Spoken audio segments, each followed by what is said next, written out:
According to the Bureau of Land Management, the American wild horse is the descendant of the domestic horses that were brought to the New World by the European explorers and settlers in the 1500s.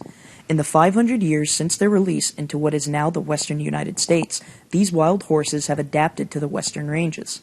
However, according to historian J. Frank Dobie, by the 1900s, the wild horse population was in decline as a result of farmers requiring more grazing land for livestock and local cowboys capturing and breeding the wild horses. Although the federal government took some action through the General Land Office and the Grazing Service, estimates suggest that the population of free-roaming horses on public lands declined from a high of 150,000 in the 1930s to only 25,000 by the 1950s. This significant population decline was brought to the attention of the federal government and eventually led to congressional attempts to protect the remaining wild horses on America's public lands. In 1959, President Eisenhower signed the Hunting Wild Horses and Burros on Public Lands Act, which criminalized certain hunting methods on wild horses on federal lands. However, it was still the policy of the newly formed Bureau of Land Management to contract directly with private hunters and ranchers to remove wild horses from public lands. Then, in December of 1971, President Nixon signed the Wild, Free-Roaming Horses and Burros Act, which charged the Bureau of Land Management and the United States Forestry Service with the responsibility for and the protection of all unbranded and unclaimed horses and burros on public lands in the United States. The law stated, "It is the policy of Congress that wild, free-roaming horses and burros shall be protected from capture, branding, harassment, or death, because these animals are living symbols of the historic and pioneer spirit of the West, and because they contribute to the diversity of life forms within the nation and enrich the lives of the American people." Although the act did little to change the wild horse policy of the federal government, the act was significant because it specifically stated that the protection and management of the wild horse and burro population of the United States fell under the jurisdiction of the federal government. There are two provisions of this act that are important to note for future discussion. First, that the act was intended to provide protection to unbranded and unclaimed horses and burros, as opposed to abandoned or escaped horses and burros. And second, that the act provides the federal government with the power to remove any excess animals under certain conditions, such as maintaining a thriving natural ecological balance.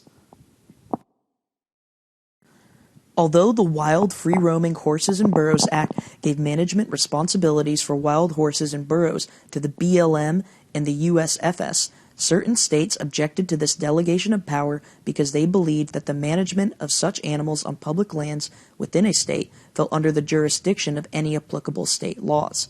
Thus, a few states believed that the federal government had no right to manage the wild horses and burros that were located within those states. This issue came to a head in 1974 when the New Mexico Livestock Board seized 19 free-roaming burros from federal lands and attempted to sell the burros at an auction to private bidders. The BLM intervened in the Livestock Board's actions, claiming that the Wild Free-Roaming Horses and Burros Act gave the BLM jurisdiction over the horses, not the state livestock board. The disagreement evolved into litigation, and the issue eventually reached the Supreme Court. Justice Thurgood Marshall wrote the opinion for the unanimous court, and the court sided with the federal government, citing Articles 4 and 6 of the Constitution as showing that the Property Clause allows Congress to regulate the territory and property of the United States, and that the Supremacy Clause grants the federal government jurisdiction in situations of conflict between constitutional state and federal laws. This case was significant because it further cemented the federal government's duty and commitment to protecting the nation's wild horses and burros. In the years following the Supreme Court's decision in Klepp v. New Mexico, the BLM has been faced with a variety of challenges in their attempt to maintain and preserve the wild horse and burro population. From 1971 to 2015, the BLM successfully rehabilitated the nation's wild horse and burro population from 25,000 to 58,000. Unfortunately, currently, the BLM scientists believe that based on predictions and budgetary concerns, the BLM and the nation's public lands can provide support for only 27,000 wild horses and burros. Thus, the nature of the BLM's mission has evolved over the years from one of preservation to one of management. To counter the exploding horse populations, the BLM changed their policy to promoting the adoption of wild horses and burros, intervening in herd crisis situations, and establishing herd management areas that allowed the BLM to directly control the wild horse and burro populations. The BLM states that they have placed more than 235,000 animals with adopting families, and approximately 31.6 million acres of federal land are dedicated as herd management areas. However, the rate of adoptions has declined significantly in the past 20 years, while the size of herds, as well as the cost of care, have increased as the BLM's budget decreased. Fort Polk, Louisiana is a military training base that covers 190,000 acres of land in western Louisiana. Much of the land is used to facilitate multi-use and joint training operations that are coordinated between various groups within the Army and Air Force. The base is also home to approximately 700 wild horses, which have been the center of an ongoing dispute over federal management policy and law. Fort Polk conducts large-scale training operations, and oftentimes they find themselves limited in their training capacities due to the presence of wild horses in landing zones or areas where live ammunition is being used. Although no injuries to soldiers have been reported as a result of the wild horses on the base, they have been described on numerous occasions as a nuisance to the soldiers, and in rare events, they have cost the Army millions of dollars because joint training missions have been canceled in response to herds roaming through airfields.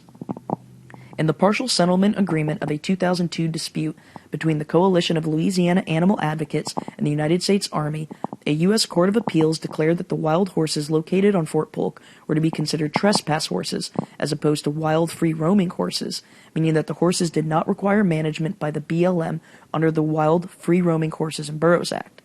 Many of the local citizens were concerned that the U.S. Army would use its jurisdiction over the horses to enact policies of slaughterhouse sale or euthanization, while others still claimed that the horses required protection under the WFHRBA because the horses maintained a connection to the horses that were released by the Army during cavalry operations at Fort Polk in the 1940s.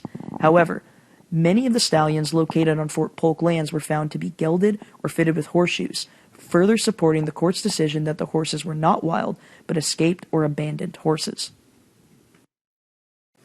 In response to the public's concern over the fate of the horses, the U.S. Army agreed to conduct an environmental assessment of its policies regarding the removal of horses from Fort Polk. In late 2015, Fort Polk released its notice of intent to the public and solicited comments and feedback from the community regarding its future policies. Garrison Commander Colonel Greg Athey stated in an interview with a local news outlet that the Army expected to release their environmental assessment in January of 2016. Unfortunately, due to the slow pace of the bureaucratic process, the new environmental assessment has yet to be released as of 24 April. Drafts of the new environmental assessment suggest that the Army will follow in the footsteps of the BLM and attempt to round up, capture, and set for adoption the trespass horses on Fort Polk. Alternative policy options that were considered, including sterilization of the female horses, extermination of the horses, introduction of the horse's natural predator, the mountain lion, into Fort Polk, and the use of sheepdogs to herd and control the horses on Fort Polk.